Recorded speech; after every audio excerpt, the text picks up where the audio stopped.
Assalamualaikum warahmatullahi wabarakatuh.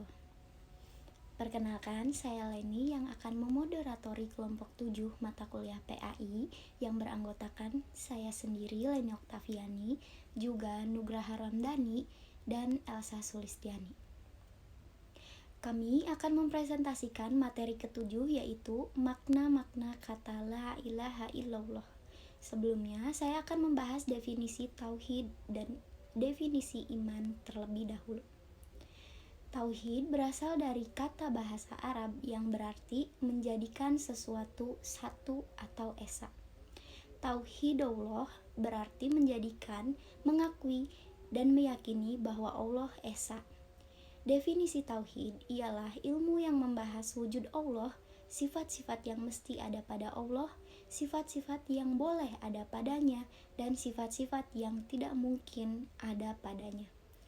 Juga membahas tentang para rasul untuk menetapkan keutusan mereka, sifat-sifat yang mesti dipertautkan kepada mereka, sifat-sifat yang boleh dipertautkan pada mereka, dan sifat yang tidak mungkin ada pada mereka.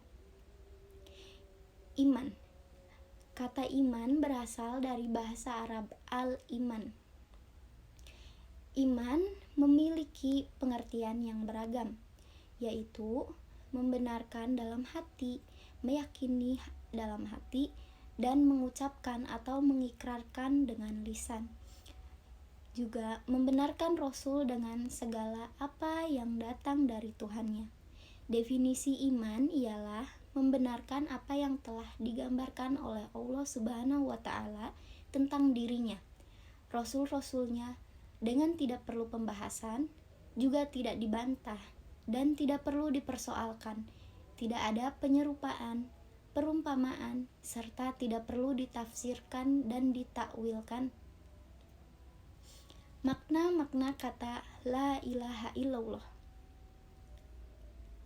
Kata ilah memiliki arti yang banyak, sehingga arti lafaz la ilaha illallah juga banyak. Penting sekali untuk lebih detail mengartikan makna la ilaha illallah agar kita dapat komitmen dengan makna-maknanya dan menjadikan diri kita mukmin yang bertauhid murni. Selanjutnya, kita masuk pada pembahasan utama, yaitu makna-makna kata la ilaha illallah itu sendiri yang akan disampaikan oleh Nugraha Ramdhani dan juga Elsa Sulistiani. Khalik atau pencipta. La khaliqu illaha. Tidak ada pencipta kecuali Allah Subhanahu wa Ta'ala. Hasil dari keyakinan ini adalah muncul dari kesadaran bahwa kita ini makhluk Allah, bukan ada dengan sendirinya. 3. Adapun kondisi kita, jabatan kita, ilmu kita, intelektual kita, kekayaan kita. Kita adalah makhluknya, memiliki ketergantungan yang tinggi kepada Khalik. Quran surat ke-112 ayat 2. Rojiko atau pemberi rezeki. La rojiko ilah. Tidak ada pemberi rezeki kecuali Allah Subhanahu wa Ta'ala. Keyakinan ini menghasilkan kesadaran bahwa sedikit atau banyak dari rezeki yang kita nikmati semuanya adalah dari Allah Subhanahu wa Ta'ala. Rezeki yang kita terima bukan hanya karena ilmu yang kita punyai. Pemilik atau malik. La malika illallah. Tidak ada pemilik kecuali Allah. Kita lahir tidak memiliki apapun kecuali yang diberikan Allah. Kita mati pun tidak membawa apapun kecuali amal kita. Jika Allah meminta miliknya, maka kita pun ridho. La ilaha illallah waliya atau pelindung. Tidak ada pemimpin, pelindung, dan penolong kecuali Allah. Rasulullah SAW pernah ditodong pedang mau dibunuh oleh orang kafir. Siapa yang bakal menolong dari pedangku ini, Muhammad? Kata orang kafir itu. Rasulullah hanya mengatakan Allah, dan pedang itu pun terjatuh.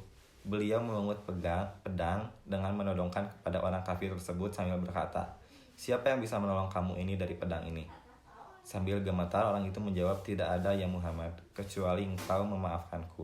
Maka Rasulullah mengembalikan pedang itu kepadanya dan menyuruhnya kembalikan kepada kaumnya.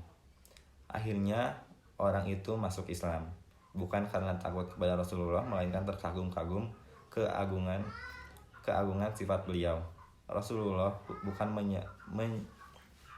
menebar dendam, melainkan menebarkan kasih sayang dan kedamaian. La ilaha illallah marguba atau diharapkan. Tidak ada yang diharapkan kecuali Allah. Contoh teladan dalam masalah ini adalah apa yang telah dilakukan oleh Nabi Ibrahim alaihi wasallam dan Nabi Ismail alaihi wasallam ketika meninggalkan Baitullah. Quran surat kedua ayat 127. Wahabidin Ward membaca ayat ini, kemudian menangis dan berkata, "Wahai kekasih Tuhan yang Maha Pemurah, Engkau sedang meninggikan dasar-dasar Baitullah, tetapi engkau merasa takut bila amalanmu tidak diterima."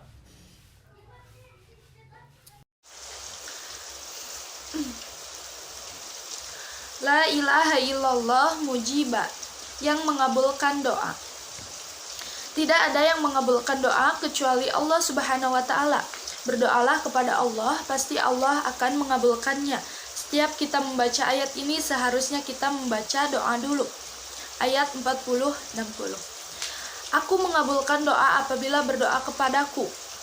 Berdoalah dengan penuh harap dan cemas. La ilaha illallah mustajaru bihi, pelindung. Tidak ada pelindung kecuali Allah Subhanahu wa taala. Islam mengajarkan agar kita selalu berlindung kepada Allah dari segala godaan setan. Bayi yang baru lahir pun didoakan agar terlindung dari setan, binatang buas, dan mata dengki. Ada 2 surat yang khusus berkaitan dengan perlindungan, sehingga disebut Al-Mu'awwizain, Al-Falaq dan An-Nas. La ilaha illallah wakil, penolong. Tidak ada penolong kecuali Allah Subhanahu wa taala. Sikap orang yang meyakini hal ini adalah bertawakal kepada Allah saja. Barang siapa yang bertawakal kepada Allah, niscaya Allah akan mencukupkan keperluannya. Tawakal juga termasuk salah satu ciri orang yang sempurna imannya. Tentu, tawakal itu setelah melakukan segala upaya, bukan duduk-duduk saja terus bertawakal. Tawakal juga berarti kita mempercayai Allah untuk menyelesaikan urusan kita. La ilaha illallah mu'azzama, diagungkan. Tidak ada yang diagungkan kecuali Allah Subhanahu wa taala. Akhir ayat Kursi menyebutkan bahwa Allah adalah Maha Agung. Oleh karena itu, kita hanya bersujud kepada Allah. Allah melarang bersujud kepada selainnya. La ilaha illallah musta'ana bihi, dimintai pertolongan. Tidak ada yang dimintai pertolongan kecuali Allah. Lafaz iyyaka na'budu menunjukkan makna berlepas diri dari segala kemusyrikan, sedangkan makna iyyaka nasta'in menunjukkan makna berlepas diri dari upaya dan kekuatan serta berserah diri kepada Allah sepenuhnya. Sekian dari kelompok kami. Mohon maaf bila banyak kekurangan. Billahi taufik wal hidayah. Wassalamualaikum warahmatullahi wabarakatuh.